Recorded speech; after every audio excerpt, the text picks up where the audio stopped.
ഉച്ചയ്ക്ക് സാമ്പാറും പപ്പടം ഉണ്ടെങ്കിൽ നമ്മൾ മലയാളികൾ എത്ര ചോറ് വേണമെങ്കിലും ഉണ്ണും. അത് നമ്മുടെ വീട്ടിൽ തന്നെ ഉണ്ടാക്കുന്ന സാമ്പാർ പൊടിയാണെങ്കിൽ ഒന്നും പറയാനില്ല.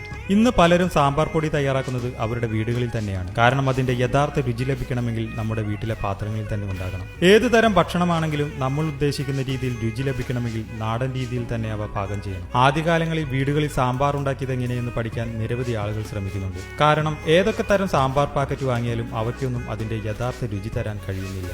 നാടൻ മുളകും വീട്ടിലെ മറ്റു സാധനങ്ങളുമെല്ലാം ചേർത്തുണ്ടാക്കുന്ന സാമ്പാർ പൊടിക്ക് ഒരു പ്രത്യേക മണം തന്നെയാണ്. വീട്ടിൽ തയ്യാറാക്കിയ സാമ്പാർ പൊടി കുറച്ചു കാലം സൂക്ഷിച്ചു വെക്കുവാനും കഴിയും. നമ്മുടെ ഭക്ഷണ രീതികളിൽ എല്ലാവർക്കും ഇഷ്ടപ്പെടുന്നത് സാമ്പാർ കൂട്ടി കഴിക്കുന്ന ചോറ് തന്നെയാണ്. അതുകൊണ്ടാണ് സാമ്പാർ പൊടി ഇത്രയും ആളുകൾ ഇഷ്ടപ്പെടുന്നത്. വീട്ടിലെ മുളകും മല്ലിയും കായവും എല്ലാം ചേർത്തുണ്ടാക്കുന്ന സാമ്പാർ ഒരിക്കലെങ്കിലും കഴിച്ചു നോക്കാത്തവർ ആരും തന്നെ ഉണ്ടാകുകയില്ല.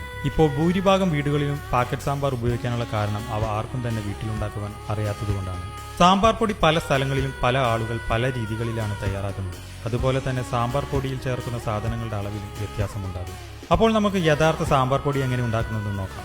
ആദ്യം തന്നെ ഒരു ചട്ടി ചൂടാക്കി അതിലോട്ട് സാമ്പാർ പൊടിയുടെ മെയിൻ സാധനമായ 75 ഗ്രാം കായം വറുത്തെടുക്കുക. തീ വളരെ കുറച്ച് വെച്ചതിന് ശേഷം നന്നായി ഇത് വറുത്തെടുക്കണം. നമ്മുടെ കായം കുറച്ച് സമയമെടുക്കും ഇത് റോസ്റ്റായി കിട്ടുവാനായിട്ട്. കായമാണ് സാമ്പാർ പൊടിക്ക് നല്ല മണവും രുചിയും നൽകുന്നത്. അങ്ങനെ നമ്മുടെ കായം നല്ലവണ്ണം മുരിഞ്ഞു വന്നിട്ടുണ്ട്.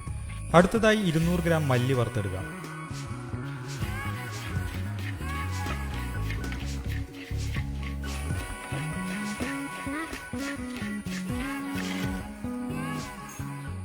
മല്ലി വറുത്തെടുത്തതിന് ശേഷം 50 ഗ്രാം കടലപ്പരിപ്പ് വറുത്തെടുക്കുക.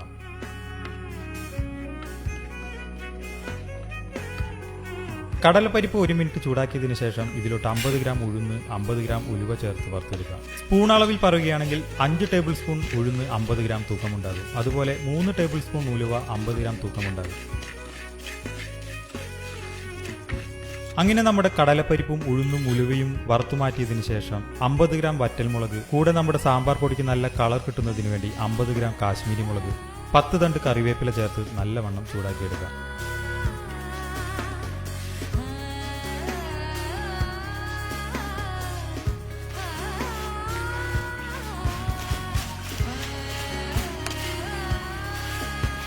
അങ്ങനെ നമ്മുടെ മുളക് നല്ലവണ്ണം ചൂടായി വന്നിട്ടുണ്ട്. ഇനി ഇതിലോട്ട് മുന്ന് വറുത്ത് മാറ്റി വെച്ചിരിക്കുന്ന സാധനങ്ങളെല്ലാം ചേർത്ത് ഒരു 2 മിനിറ്റ് ചെറിയ തീയിൽ ചൂടാക്കിയെടുക്കുക. പണ്ട് കാലത്ത് നമ്മുടെ മുത്തശ്ശിമാരും അമ്മമാരും ഒക്കെ വീടുകളിൽ സാമ്പാർ തയ്യാറാക്കിയിരുന്നത് ഇതുപോലെ വറ്റൽമുളകും മല്ലിയും കായവും മറ്റു സാധനങ്ങളെല്ലാം വറുത്ത് പൊടിച്ചായിരുന്നു. ആ സാമ്പാറിന് ഒരു പ്രത്യേക രുചി തന്നെയായിരുന്നു. ചൂടുപോയതിനു ശേഷം മിക്സിയിൽ പൊടിച്ചെടുത്താൽ നമ്മുടെ അടിപൊളി സാമ്പാർ പൊടി റെഡിയായി.